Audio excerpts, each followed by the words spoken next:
मंच के समक्ष बैठे और मंच के साथ बैठे सभी को, सभी बड़ों को मेरी चरण वंदना स्वीकार करना। मातृशक्ति को नमस्कार। साथियों, शायद अगर मेरी आवाज आप पीछे तक पहुंच रही है, क्या आ रही है भैया पीछे तक आवाज? पक्का? अभी कौशल भाई ने नारा लगवाया था, एक बार दोबारा मैं लगवाऊंगा। आपकी आवाज बुलंद होनी चाहिए मेरे साथ भी।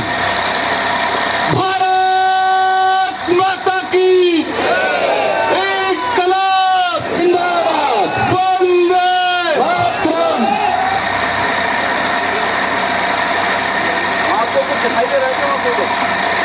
वहां दिखाई दे रहा है क्या आपको कुछ पीछे?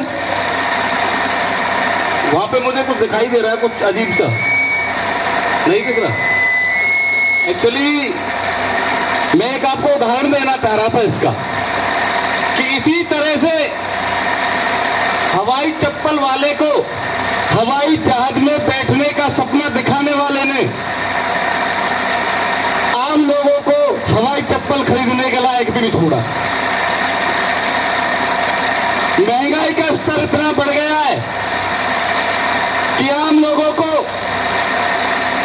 अपने महीने का खर्चा चलाने के लिए हर महीने उधार और कर्जा लेना पड़ रहा है। ये कहते हैं कि महंगाई हमने नहीं बढ़ाई। आप बताइए, 400 को सिलेंडर 1100 का किसने किया था भाई? चाइना ने। आप बताइए कि तो 70 का पेट्रोल 100 किसने किया था भाई? नहीं। आप बताइए कि 60 रुपए 65 रुपए का डीजल 85-90 रुपए किसने कर दिया? और कहते हैं कि महंगाई हमारे हाथ में नहीं। ये झूठ बोलते हैं सारे के सारे जितने भी बैठे हैं सत्ता में। आप लोगों को समझना पड़ेगा कि देश का प्रधानमंत्री वादा करता जनता से देश की और वफाई करता अदानी और अंबानी से। ये तय आपको करना पड़ेगा, क्योंकि देश जो चुनाव है वो देश का है।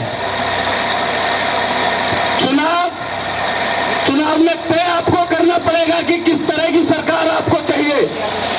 आपका प्रत्याशी को, किस प्रत्याशी को आप हमें एमपी में भेजना चाहते हैं, इस बड़ी संसद में भेजना चाहते हैं।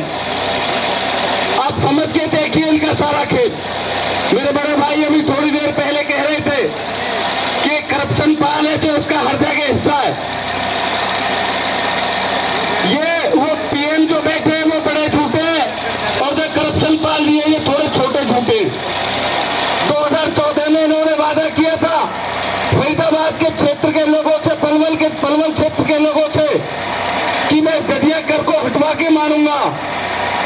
और आज जब बातें निकल के आ रही तो इसी जदिया कर में उनका हिस्सा भी है।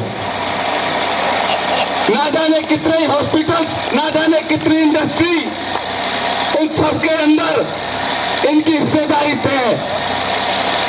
आप समझ के देखिए इनका विमान कहां पहुंच चुका है। ये अति आत्मविश्वास इनके अंदर कहां से रहा है कि जीतूंगा तो मैं ही। भगवान राम ने रावण का घमंड तोड़ दिया था। वो भी यही सोचता था कि दुनिया का सबसे बड़ा राजा तू है। पर छोटे छोटे वानरों की सेना इकट्ठी करके उस इतने बड़े अहंकारी का घमंड तोड़ने का काम जब राजा राम ने किया था, भगवान राम ने जब किया था, तो मैं कहना चाहता हूं कि हिंदुस्तान की धरती के अंदर हर कण में राम बसता है। आप भी राम हो, ये भी राम हो और हम भी राम है, क्योंकि कण कण में राम है। हमने यही तो पढ़ा सब।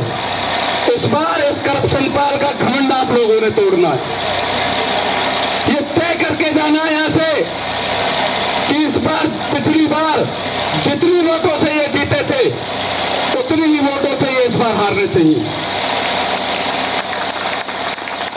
ये तय करना पड़ेगा आप लोगों को कि इनका घमंड किस तरीके से तोड़ना है। कहीं से तो कोई बात निकल के आ रही होगी, क्या ईवीएम के भरोसे कह रहे हैं कि जीतूंगा तो मैं ही, या फिर इन्होंने पैसा इतना कमा लिया है जिससे जिसे लेके इनको अपने अंदर इतना अहंकार पैदा हो गया है कि जीतूंगा तो मैं ही। पर इस अहंकार को तोड़ने वाली इस देश की जनता, आप याद रखना, अच्छे अच्छे तानाशाह शहंशाहों को ढा दिया, इस बार इसको इसकी कुर्सी से खींच के नीचे गिरना है, इसका घमंड तोड़ना है। समझ ही नहीं रहा है किसी को कुछ भी। 200 करोड़ का घोटाला हो जाता है, 200 करोड़ का घोटाला फरीदाबाद नगर निगम में हो गया, कोई पकड़ा ही नहीं गया। ये तो आप